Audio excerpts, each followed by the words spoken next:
Hello दोस्तों, JSSC परीक्षा में एक बार फिर सबका स्वागत है। तो आज हम लोग इस वीडियो में झारखंड सीजीएल से संबंधित हिंदी का प्रैक्टिस सेट नंबर 4 को सोल्व करने वाले हैं।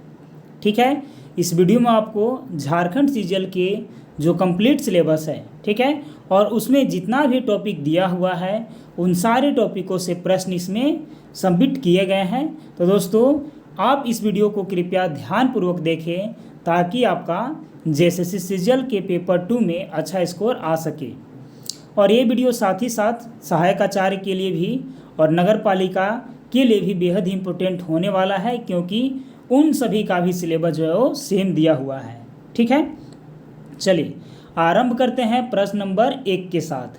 देखिए, प्रश्न नंबर 1 है दोस्तों कि निम्नलिखित में से कौन द्रव्यवाचक संज्ञा का उदाहरण है।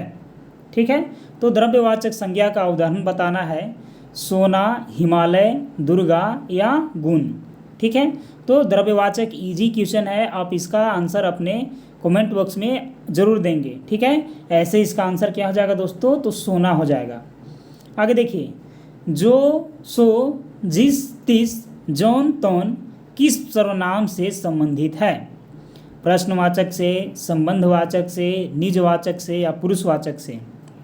देखिए, जैसे हम लोग बोलते हैं कि जो जैसा करेगा सो वैसा पाएगा। ठीक है, तो देखिए इसमें जो सो आ गया, तो जो और सो जहाँ आता है वो संबंध सो करता है। ठीक है, तो इसीलिए क्या हो जाएगा, संबंधवाचक सर्वनाम हो जाएगा। तीसरे नंबर का प्रश्न है दोस्तों कि वह खाना खाकर सो गया। वह खाना खाकर सो गया, इस वाक्य में खाकर कौन सी क्रिया है। ठीक है, ऑप्शन नंबर ए है अकर्मक क्रिया, बी है सहायक क्रिया, सी है संयुक्त क्रिया और डी है पूर्वकालिक क्रिया। तो देखिए, खाकर सो गया माने एक काम जो है वो पहले हो चुका है, माने खा लिया, मतलब खाना जो है, खाना खाना उसका पहले काम हो गया है, बाद में वो सोया है, तो एक काम पहले बीत गया, इसीलिए क्या हो जाएगा, पूर्वकालिक क्रिया हो जाएगा। यानी कि इसका क्या हो जाएगा ऑप्शन सही, तो ऑप्शन नंबर जो डी हो जाएगा वो सही हो जाएगा। आगे देखिए, आगे इसके बाद की यौगिक क्रिया। यौगिक क्रिया को पहचानना है। ऑप्शन नंबर ए है चल देना, दूसरा है जाना, फिर है चलना और फिर है गाना गाना। तो यौगिक मैंने दो क्रिया मिक्स होकर के एक क्रिया बनाएगा, तो यहाँ पास चल देना जो है दोस्तों वो क्या है, यौगिक क्रिया है। चलिए आगे है 5वें नंबर का कि कौन लाया है। ठीक है, कौन लाया है, विशेषण बताना है। ठीक है, यहाँ पर आप ये भी कर सकते हैं, कौन को हटा करके आप कीजिए कि कुछ लाया है। ठीक है, कुछ लाया है, तब 4 ऑप्शन बताइए कि इनमें से कौन सा ऑप्शन जो है वो सही हो जाएगा। अनिश्चयवाचक है, संख्यावाचक है, कालवाचक है या सर्वनामिक है। तो देखिए, ये जो कुछ लग गया ना, यह क्या है, यह है अनिश्चयवाचक। क्या है, अनिश्चयवाचक है। चलिए आगे बढ़ते हैं। आगे है प्रश्न नंबर 6 कि वह घर से बाहर गया। वह घर से बाहर गया, इस वाक्य में कौन सा कारक है। कर्म कारक, कर्ता कारक, अपादान कारक और करण कारक। तो देखिए, हम लोग अपादान कारक में पढ़े थे। ठीक है, हम लोग अपादान में पढ़े थे कि इसमें क्या है, इसमें से का प्रयोग होता है, लेकिन अलग होने के सेंस में उपयोग होगा तब, जैसे कि पेड़ से पत्ते गिरते हैं, तो पेड़ से पत्ता अलग हो रहा है तो से इस्तेमाल होगा। उसी प्रकार से है कि घर से वह अलग हो रहा है, यानी कि यहाँ पास क्या हो जाएगा, अपादान हो जाएगा। यानी कि 6 का ऑप्शन नंबर जो सी है दोस्तों वो सही हो जाएगा। ठीक है, चलिए आगे देखिए 7 नंबर का कि निम्न में से कौन द्विगु समास का उदाहरण है। निम्न में से कौन द्विगु समास का उदाहरण है। और द्विगु में हम लोग एक ट्रिक समझे थे कि द्विगु यानी कि गिनू, माने उसको पहले गिननिए। ठीक है, तो आजीवन, तो ये तो अव्ययी भाव समास हो गया, आ लगल है। ठीक है, उसी प्रकार है भूदान, फिर है सप्ताह और फिर है नीलकमल। तो देखिए, सप्ताह जो है ना वो क्या है, द्विगु समास है। ठीक है, सप्ताह में कितने दिन होते हैं, तो 7 दिन होते हैं, तो द्विगु समास क्या है, सप्ताह है इसमें से। आगे देखिए 8, समासिक पद को तोड़ना क्या कहलाता है। समासिक पद को तोड़ना क्या कहलाता है, संधि विच्छेद, समास विग्रह, वचन या प्रत्यय। तो समासिक पद को तोड़ना समास विग्रह कहलाता है। क्या कहलाता है, समास विग्रह कहलाता है। यानी कि option number 20 the right option. आगे देखिए, 9 नंबर क्या है, रातों रात में कौन सा समास है। ठीक है, पहला है अव्ययी भाव, दूसरा है तत्पुरुष, फिर है कर्मधारय और फिर है द्विगु। देखिए जैसे दिनों दिन हो गया, रातों रात हो गया, पल दो पल हो गया, तो ये सभी जो है ना दोस्तों, ये सभी अव्ययी भाव समास में आते हैं।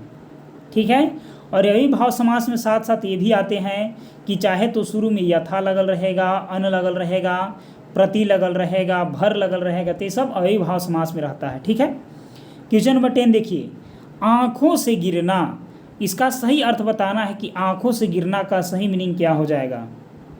ठीक है, फिसल कर गिरना, सामान खो देना, नियत खराब करना या कोई नहीं। तो देखिए आँखों से गिरना का मतलब हो जाएगा दोस्तों कि सम्मान खो देना। क्या हो जाएगा, सम्मान खो देना, यानी कि ऑप्शन नंबर बी जो है वो सही हो जाएगा। चलिए आगे देखिए 11 नंबर का क्वेश्चन, गागर में सागर भरना का सही अर्थ बताना है। थोड़े शब्दों में अधिक कहना, या मूर्खतापूर्वक काम करना, या असंभव काम करना, या डी है कि सरस दोहे की रचना करना। ठीक है, तो देखिए गागर में सागर भरना का मतलब होता है कि थोड़े शब्दों में अधिक कहना। क्या है, थोड़े शब्दों में अधिक कहना, यानी कि ऑप्शन नंबर ए जो है वो सही हो जाएगा। चलिए आगे देखिए, आगे है कि आचार्य रामचंद्र शुक्ल हिंदी का पहला मौलिक नाटक किसे मानते हैं। पहला मौलिक नाटक ये किसे मानते हैं, अद्भुत अपूर्व स्वप्न को, या रेल का विकट खेल के बारे में, या कलिराज की सभा को, या वैदिकी हिंसा हिंसा न भवती को। तो देखिए जो आचार्य रामचंद्र शुक्ल हैं वो हिंदी का पहला मौलिक नाटक मानते हैं वैदिकी हिंसा हिंसा न भवती को। ठीक है, इसको मानते हैं। कबीरा खड़ा बाजार में नाटक के रचयिता कौन हैं, गिरिराज किशोर, भीष्म साहनी, मोहन राकेश, या आनंदवर्धन। तो देखिए कबीरा खड़ा बाजार में नाटक के रचयिता हैं दोस्तों भीष्म साहनी। कौन रचयिता है, भीष्म साहनी इसके रचयिता हैं। ठीक है, आगे देखिए, एक घूंट किसका लिखा हुआ एकांकी है। एक घूंट जो है वह किसका लिखा हुआ एकांकी है, राजकुमार वर्मा का, निराला का, जयशंकर प्रसाद का, या जगदीश माथुर का। तो एक घूंट जो है दोस्तों वो जयशंकर प्रसाद का लिखा हुआ एकांकी है। ठीक है, जयशंकर प्रसाद एक घूंट याद रखिएगा। आगे देखिए, आधा गांव उपन्यास किसका है, कृष्ण सोबती का, रेणु का, या राही मासूम रजा का, या भगवती चरण वर्मा का। ठीक है, आधा गांव उपन्यास किसका है, तो यह है राही मासूम रजा का। किसका है, राही मासूम रजा का, यानी कि ऑप्शन नंबर सी जो है वो सही हो जाएगा। आगे देखिए, एक प्लेट सैलाब कहानी की लेखिका कौन है, उषा प्रेमवदा, मनु भंडारी, कृष्ण सोबती, या शिवानी। ठीक है, तो एक प्लेट सैलाब के लेखक हैं दोस्तों मनु भंडारी। कौन, मनु भंडारी। आगे देखिए 17, कलम का सिपाही का लेखक पूछा गया है। देखिए कलम का जादूगर रहता तो प्रेमचंद सही हो जाते, लेकिन यहाँ पूछा गया है कि कलम का सिपाही का लेखक है, तो वो है अमृत राय। कौन है, अमृत राय। ठीक है, याद रखिएगा अमृत राय। आगे देखिए, अलवार संतों की संख्या कितनी मानी गई है, अलवार संतों की संख्या कितनी मानी गई है, तो 12 मानी गई है। कितनी मानी गई है, तो 12 मानी गई है। ठीक है, आगे देखिए, आचार्य रामचंद्र शुक्ल के अनुसार आदिकाल का समय है, आदिकाल का इनके अनुसार कौन सा समय है, तो आचार्य रामचंद्र शुक्ल के अनुसार जो आदिकाल का समय था वो था 1050 संवत से लेकर के 1375 विक्रमी तक। ठीक है, 1050 संवत से लेकर के 1375 विक्रमी तक। आगे देखिए, आदिकालीन साहित्य में वीर रस की रचनाओं में किस भाषा का प्रयोग किया गया है, पिंगल का, बुंदेली का, डिंगल का, या प्राकृत का। ठीक है, देखिए जो आदिकालीन साहित्य था उसमें जो वीर रस में रचना किया गया था उसमें किस भाषा का प्रयोग किया गया था दोस्तों, तो डिंगल का। किसका, डिंगल का उपयोग किया गया था। आगे देखिए, आगे है कि कबीरदास की भाषा कैसी थी। कबीरदास की भाषा कैसी थी? सधुकड़ी थी, खड़ी बोली थी, अपभ्रंश थी या अवधि थी? तो कबीरदास की जो भाषा थी वो थी सधुकड़ी। क्या थी? सधुकड़ी थी। आगे देखिए, मुसलमान अनुयायी कबीरदास को किनका शिष्य मानते हैं? मोइनुद्दीन चिश्ती का, नूर मोहम्मद का, शेख तकी का या रज्जब का? ठीक है, तो जितने भी मुसलमान हैं वो कबीरदास को किसके शिष्य मानते हैं दोस्तों? तो वो मानते हैं शेख तकी का शिष्य। किसका? शेख तकी का शिष्य मानते हैं। आगे देखिए, कृष्ण गीतावली के रचयिता कौन हैं? कृष्ण गीतावली के रचयिता कौन हैं? तुलसीदास, परमानंदास, नंददास या सूरदास? तो कृष्ण गीतावली के रचयिता हैं तुलसीदास। कौन है? तुलसीदास हैं। आगे देखिए, आगे है घनानंद की काव्य भाषा थी खड़ी बोली, अवधी, भोजपुरी या ब्रज भाषा? तो जो घनानंद था उसका जो काव्य भाषा था दोस्तों वह था ब्रज भाषा। कौन भाषा था? ब्रज भाषा था। ठीक है, आगे देखिए, द्विवेदी युग को जागरण काल किसने कहा?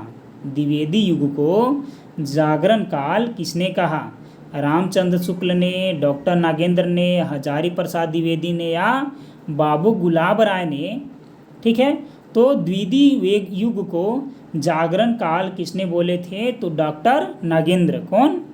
डॉक्टर नागेंद्र। आगे देखिए, रामचंद्र शुक्ल जी के अनुसार खड़ी बोली जो है वह गद्य की पहली रचना है। खड़ी बोली में गद्य की पहली रचना है रामचंद्र शुक्ल जी के अनुसार, वह कौन सा है?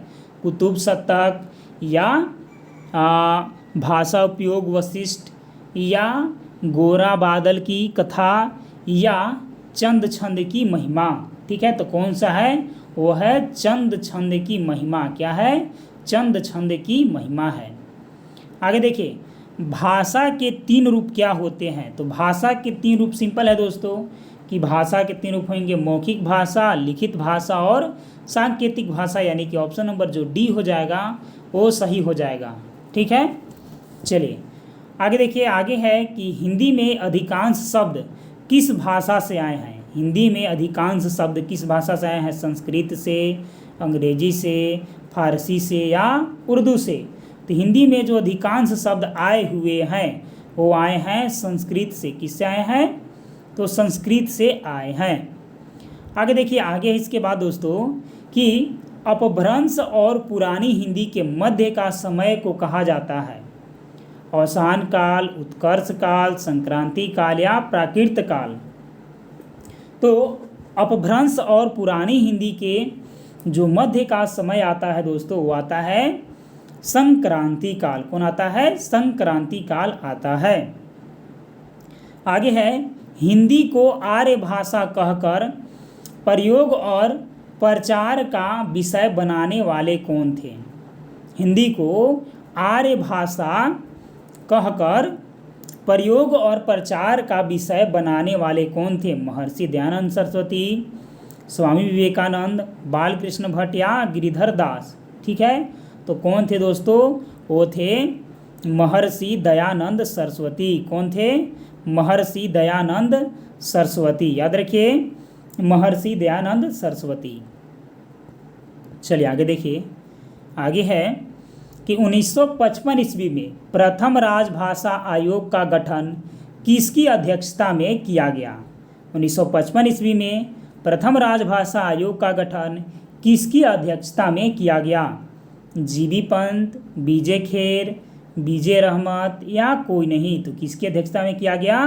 बीजे खेर की अध्यक्षता में 1955 में प्रथम राजभाषा आयोग का गठन की अध्यक्षता किया गया था, बीजे खेर की अध्यक्षता में। आगे देखिए, राजभाषा विभाग किस मंत्रालय के अधीन है? विधि मंत्रालय, गृह मंत्रालय, शिक्षा मंत्रालय या कोई नहीं? देखिए, जो राजभाषा विभाग है ना वो दोस्तों गृह मंत्रालय के अधीन है। किसके अधीन है? गृह मंत्रालय के अधीन है राजभाषा विभाग। राजभाषा से क्या अभिप्राय है? राजभाषा से क्या अभिप्राय है? राष्ट्रभाषा, संविधान की भाषा, सरकारी कार्यालयों की भाषा या राज्य में बोलचाल की भाषा? तो ये है दोस्तों सरकारी कार्यालयों की भाषा। राजभाषा से क्या अभिप्राय है? सरकारी कार्यालयों की भाषा। आगे देखिए, आगे है इसके बाद कि प्रयोग की दृष्टि से सूक्ष्म अंतर व्यक्त करने वाले शब्द कहलाते हैं प्रयोगात्मक, समानार्थक, अनेकार्थक या विपरीतार्थक। ठीक है, तो क्या कहलाते हैं? तो उसमें सूक्ष्म अंतर रहता है, माने हल्का अंतर रहता है, तो समानार्थी ही होता है, इसलिए क्या हो जाएगा? समानार्थी। उत्पत्ति के आधार पर शब्द के कितने भेद होते हैं? तो उत्पत्ति के आधार पर शब्द के 4 भेद होते हैं। उत्पत्ति के आधार पर शब्द के 4 भेद होते हैं। लोटा शब्द कैसा है? तो लोटा शब्द है देशज। कैसा है? लोटा शब्द दोस्तों देशज। आगे है तत्सम शब्द का चयन करना है। आगे क्या है? तत्सम शब्द का चयन करना है। आम, आश्चर्य, अचरज या इज्जत। तो तत्सम कौन सा है? आश्चर्य जो है ना दोस्तों, वो कैसा है? तो वो तत्सम शब्द है। कैसा? तत्सम है। यजमान ध्वनि परिवर्तन के कारण क्या बन गया है? यजमान, अनजान, जजमान, पुरोहित। तो क्या बन गया है? जजमान बन गया है। आगे देखिए, आगे है किस देश में हिंदी भाषा का प्रयोग लिखने व बोलने में किया जाता है? ठीक है, तो भारत के अलावा लिखने और बोलने में मॉरिशस में इसका प्रयोग होता है। कहाँ? मॉरिशस में। जहाँ मुख्यार्थ की बाधा होने पर रूढ़ि या प्रयोजन के कारण मुख्यार्थ से संबंध अन्य अर्थ निकले, मैंने उसी के जैसा समान कोई अर्थ निकलेगा, तो वहाँ कौन सा शब्द शक्ति होगा? ठीक है, तब वहाँ कौन सा जो है वो शब्द शक्ति होगा? तो वहाँ पास लक्षणा शब्द शक्ति होगा। कैसा? लक्षणा शब्द शक्ति होगा। आगे देखिए 41। आगे है दोस्तों कि वीर रस का अस्थाई भाव क्या होता है? रति होता है, क्रोध होता है, उत्साह होता है या हास्य होता है? तो वीर तुम बढ़े चलो, धीर तुम बढ़े चलो। तो कब बढ़े चलेंगे? जब उनके शरीर में उत्साह होगा। तो क्या हो जाएगा? भाव उत्साह हो जाएगा। रौद्र रस का अस्थाई भाव बताना है दोस्तों। रौद्र रस का अस्थाई भाव होता है क्रोध। ठीक है, रौद्र रस का अस्थाई भाव क्या होता है? क्रोध। जैसे क्रोध में शंकर क्या किए थे? तो रुद्र अवतार लिए थे, तो क्रोध हो जाएगा। आगे देखिए, आगे है करुण रस का अस्थाई भाव बताना है। तो करुण रस का अस्थाई भाव होता है शोक। क्या होता है? शोक। तीनों याद रखिएगा यहाँ से। ठीक है, आगे देखिए छंद कितने प्रकार के होते हैं? तो छंद होते हैं दोस्तों 3 प्रकार के। छंद कितने प्रकार के होते हैं? तो 3 प्रकार के होते हैं। कितने अक्षरों में समूह को गण कहा जाता है? कितने अक्षरों के समूह को गण कहा जाता है? तो 3 अक्षरों के समूह को। किसको? 3 अक्षरों के समूह को गण कहा जाता है। आगे देखिए, जेहि सुमिरत सीधी होई, गुनायक कसीवर वदन, करहूँ अनुग्रह सोई, बुद्धि राशि शुभगुण सदन। तो देखिए ये क्या है? दोहा है, चौपाई है, सोरठा या वरवय है? तो ये सोरठा है। सोरठा का पहचानने का नियम हम पढ़ा चुके हैं कि सोरठा में 4 चरण होगा। ठीक है, और जो यति होगा माने जो रुकावट होगा वो देखिए कितना पर होगा? तो 11 और 13 पर होगा। और 11 की मात्रा प्रथम और तीसरा चरण में होगा और 13 की मात्रा दूसरा और चौथा चरण में होगा। तो यह क्या है? सोरठा है। आगे देखिए, हनुमान की पूंछ में लग न पाई आग, लंका सिगरी जल गई, गए निशाचर भाग। यह कौन सा अलंकार है? रूपक अलंकार, श्लेष अलंकार, अतिशयोक्ति अलंकार या विरोधाभास अलंकार? ये है दोस्तों अतिशयोक्ति अलंकार, माने बढ़ा चढ़ा कर कहा जा रहा है। ठीक है, क्या है? अतिशयोक्ति अलंकार है।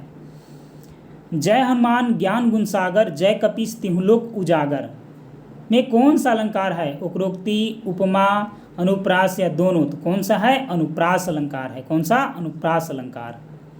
आगे देखिए, किस विद्वान ने काव्य की भर्त्सना करते हुए उसे समाज से बहिष्कृत करने का दर्शन दिया है?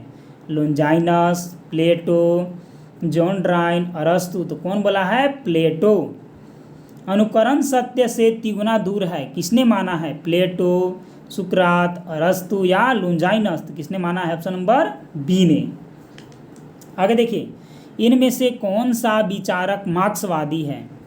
इनमें से कौन सा विचारक मार्क्सवादी है? ठीक है, तो मार्क्सवादी विचारक कौन है? तो जॉर्ज लुकाच क्या है? मार्क्सवादी है। जॉर्ज लुकाच क्या है? मार्क्सवादी है, याद रखिएगा, जॉर्ज लुकाच। आगे है, ह्यूमैनिटी के लिए हिंदी में जो शब्द प्रयोग होता है वह कौन है? ठीक है, वह है मानविकी। क्या है? मानविकी है। आगे देखिए, आगे है कि निम्नलिखित में से किसे सूचना संचार का एक अनौपचारिक चैनल माना जाता है?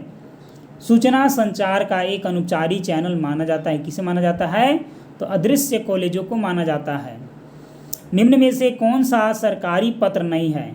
अधिसूचना, परिपत्र, आवेदन पत्र या अनुस्मारक? सरकारी पत्र बताना है कि कौन सा नहीं है, तो आवेदन पत्र है ना, ये सरकारी पत्र नहीं है। शासकीय पत्र की विषय वस्तु के अंतर्गत क्या नहीं आता है? प्रार्थना, नीति, निर्णय या आदेश? तो शासकीय पत्र के अंतर्गत कौन नहीं आता है दोस्तों? तो प्रार्थना नहीं आता है। ठीक है, प्रार्थना नहीं आता है। चलिए आगे देखिए, प्रश्न नंबर 56। देखिए, संक्षेपण में भाषा कैसी नहीं होनी चाहिए? सरल नहीं होनी चाहिए, स्पष्ट नहीं होनी चाहिए, कठिन नहीं होनी चाहिए या विशेष नहीं होनी चाहिए? तो संक्षेपण में भाषा जो है ना वो कठिन नहीं होनी चाहिए। ठीक है, चलिए आगे देखिए, विद्यापति के पद सर्वाधिक किस क्षेत्र में गाए जाते हैं? ठीक है, पूर्वांचल में, दक्षिण भारत में, उत्तरांचल में या उपरोक्त सभी में? तो विद्यापति के जो पद है ना वो सर्वाधिक पूर्वांचल में गाए जाते हैं। कहाँ? पूर्वांचल में। आगे देखिए, कबीर की मृत्यु कब हुई थी? कबीर की मृत्यु कब हुई थी? तो 1518 में हुआ था। कब? 1518 में हुआ था। ठीक है, आगे देखिए, सूरदास के अनुसार सच्चा राजधर्म क्या है? सूरदास के अनुसार सच्चा राजधर्म क्या है? प्रजा से कर लेना, प्रजा का हित करना, कि अनीति दूर करना या राज्य प्राप्त करना? तो सूरदास के अनुसार जो सच्चा धर्म है ना वो है प्रजा का हित करना। क्या है? प्रजा का हित करना, माने प्रजा के बारे में सोचना, उनके बारे में अच्छे अच्छे काम करना। ठीक है, तुलसीदास का पूरा नाम क्या है? तुलसीदास का पूरा नाम क्या है? 4 ऑप्शन है। पहला है तुलसीदास रामनाथ गोस्वामी, गोस्वामी रामनाथ तुलसीदास, तुलसीदास गोस्वामी या गोस्वामी तुलसीदास? तो दोस्तों तुलसीदास का पूरा नाम है गोस्वामी तुलसीदास। क्या नाम है? गोस्वामी तुलसीदास। आगे देखिए, तुलसी के हृदय में किसका डर है? तुलसी के हृदय में किसका डर है?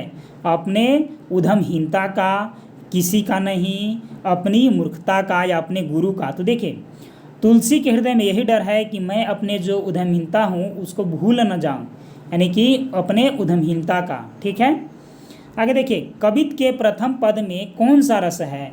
तो दोस्तों कवित्त के प्रथम पद में जो है ना वो वीर रस है। कौन सा रस है? वीर रस है। आगे है, भारतेंदु ने स्त्री शिक्षा के लिए कौन सी पत्रिका निकाली? हरिश्चंद्रिका, ब्रह्मण या हिंदी प्रतीप या बाल बोधनी? तो भारतेंदु ने स्त्री शिक्षा के लिए कौन सी पत्रिका निकाले थे? तो बाल बोधनी पत्रिका। कौन? बाल बोधनी पत्रिका। ठीक है, आगे देखिए, मैथिली शरण गुप्त को मंगल प्रसाद पुरस्कार कब मिला? मैथिली शरण गुप्त को मंगल प्रसाद पुरस्कार कब मिला? तो 1952 में मिला था। मैथिली शरण गुप्त को मंगल प्रसाद पुरस्कार कब मिला था? तो 1952 में मिला था। आगे देखिए, निराला जी समाज में प्रचलित ढोंग का बड़ा चुभता हुआ दृश्य कहाँ देखा? गंगा के किनारे, सिंधु के किनारे, सरयू के किनारे या गोमती के किनारे? तो किसके किनारे देखे थे दोस्तों? तो गोमती के किनारे। किसके? गोमती के किनारे। आगे देखिए, पंत जी को कविता रचने की प्रेरणा कहाँ से मिली? प्रकृति के सौंदर्य से, प्रकृति से, देश प्रेम से, इनमें से किसी से नहीं। ठीक है, तो कहाँ से मिली थी? तो प्रकृति से। कहाँ से? प्रकृति से। आगे देखिए, महादेवी वर्मा द्वारा रचित एक काव्य ग्रंथ का नाम लिखना है। महादेवी वर्मा द्वारा रचित एक काव्य ग्रंथ का नाम लिखना है, रश्मि, नीरजा, निहार या सभी, तो कौन सा हो जाएगा?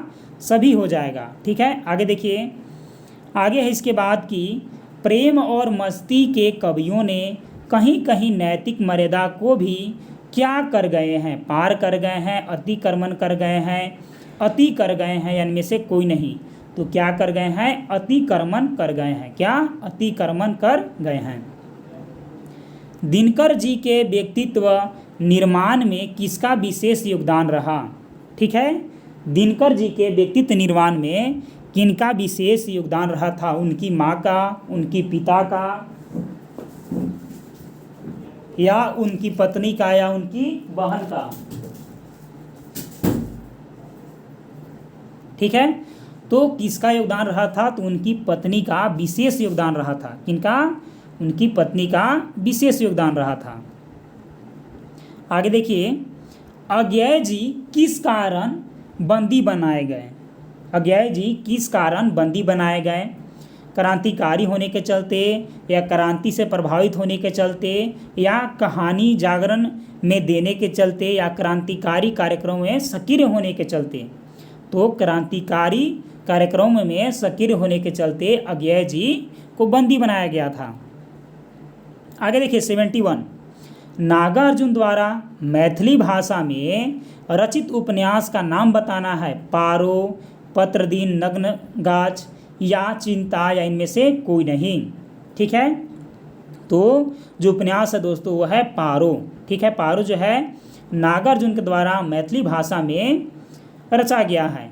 आगे देखिए, सर्वेश्वर दयाल सक्सेना कौन सा अखबार से जुड़े हुए थे? सर्वेश्वर दयाल सक्सेना कौन से अखबार से जुड़े हुए थे? तो दोस्तों वो जो थे सर्वेश्वर दयाल सक्सेना, वो दीनमान अखबार से जुड़े थे। किससे? दीनमान अखबार से जुड़े थे। हाई स्कूल की परीक्षा पास हो जाने के साथ ही किसके जीवन में कठिनाइयाँ दस्तक दी थी? तो धूमिल के जीवन में। किसके जीवन में? तो धूमिल के जीवन में। आगे देखिए, भोला की पुत्री का नाम क्या था? भोला की पुत्री का नाम क्या था? तो भोला की पुत्री का नाम गोदान में झुनिया था। क्या नाम था? झुनिया था। किसे गांव का नारद कहा जाता था? तो दोस्तों माता दीन को गांव का नारद कहा जाता था। किसको? माता दीन को गांव का नारद कहा जाता था। 1957 में गोदान का अंग्रेजी में अनुवाद किसके द्वारा किया गया? पुरुषोत्तम लाल के द्वारा, जयरतन के द्वारा, सी रोडमेल के द्वारा, ए और बी के द्वारा? तो ए और बी दोनों के द्वारा किया गया था।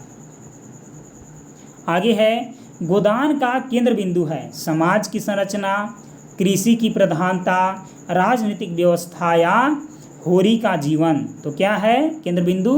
होरी का जीवन। आगे देखिए, मेरीगंज गांव के किस सेंटर के खुलने की बात कही जा रही है? ठीक है, कौन से सेंटर के खुलने की बात कही जा रही है? तो मलेरिया सेंटर खुलने की बात कही गई है। पोलो का जबड़ खिलाड़ी कौन था? पोलो का जबड़ खिलाड़ी कौन था? तो वो था दोस्तों राजा भूषण सिंह। कौन था? राजा भूषण सिंह। आगे देखिए, आगे है, गांव में हलवाहों, चरवाहों का और मजदूरों का नेता कौन था? तो इन सभी का नेता था दोस्तों कालीचरण। कौन था? कालीचरण था। आगे है कि बावन दास रात भर लोगों को हैजा के डर से क्या बजाकर सुनाता था? बीना, खंजरी, ढोलक, या बांसुरी? क्या बजा करके सुनाता था? तो खंजरी बजा करके सुनाता था। लक्ष्मी मठ को छोड़कर किसके घर की स्त्री बन जाती है? तो बालदेव की पत्नी बन जाती है। किसके? बालदेव के। मौसी डॉक्टर को क्या पढ़ने के लिए कहती है? तो मौसी जो है ना वो डॉक्टर को क्या पढ़ने के लिए कहती है? तो भगवत गीता पढ़ने के लिए कहती है। नींद में किसकी नाक बहुत तेज बोलती थी? रामदास की, बालदेव की, कालीचरण की, या विश्वनाथ प्रसाद की? तो किसकी? विश्वनाथ प्रसाद की। निम्न में से कौन 3 सालों से 10वीं कक्षा में पढ़ता है? तो कौन पढ़ता था? रूपन। कौन? रूपन। ठीक है, चलिए आगे बढ़ते हैं। आगे है राग दरबारी उपन्यास का पूरा घटनाक्रम किस गांव से संबंधित है? बेलारी से या शिवपालगंज से, मेरीगंज से या इनमें से किसी से नहीं। तो किससे संबंधित है? तो शिवपालगंज से संबंधित है। किससे? शिवपालगंज से संबंधित है। राग दरबारी के रचनाकार कौन हैं? राग दरबारी उपन्यास के रचनाकार कौन हैं? श्रीलाल शुक्ल। कौन है? श्रीलाल शुक्ल हैं। आगे देखिए, आगे है कि शराबी किस नदी के तट पर गया? शराबी किस नदी के तट पर गया? गंगा के, शिप्रा के, गोमती के या यमुना के? तो गोमती के तट पर गया। ठाकुर का कुआं का प्रकाशन कब किया गया था? तो इसका प्रकाशन 1932 में किया गया था। कब किया गया था? 1932 में किया गया था। गंगी का चारित्रिक विशेषताओं में समाहित है विद्रोह की भावना, साहस की भावना, त्याग की भावना, उपरोक्त सभी। तो उपरोक्त सभी भावनाएं जो है वो समाहित है। कहानी में किससे अकेलापन नहीं सहा जाता? तो किससे? राजकन्या से अकेलापन नहीं सहा जाता। परिंदे शीर्षक कहानी किसकी अभिव्यक्ति हुई है? तो ये जो है ये व्यक्तिक मनस्थिति को दर्शाता है। दिल्ली में एक मौत कहानी में है। क्या कहानी में है इसमें?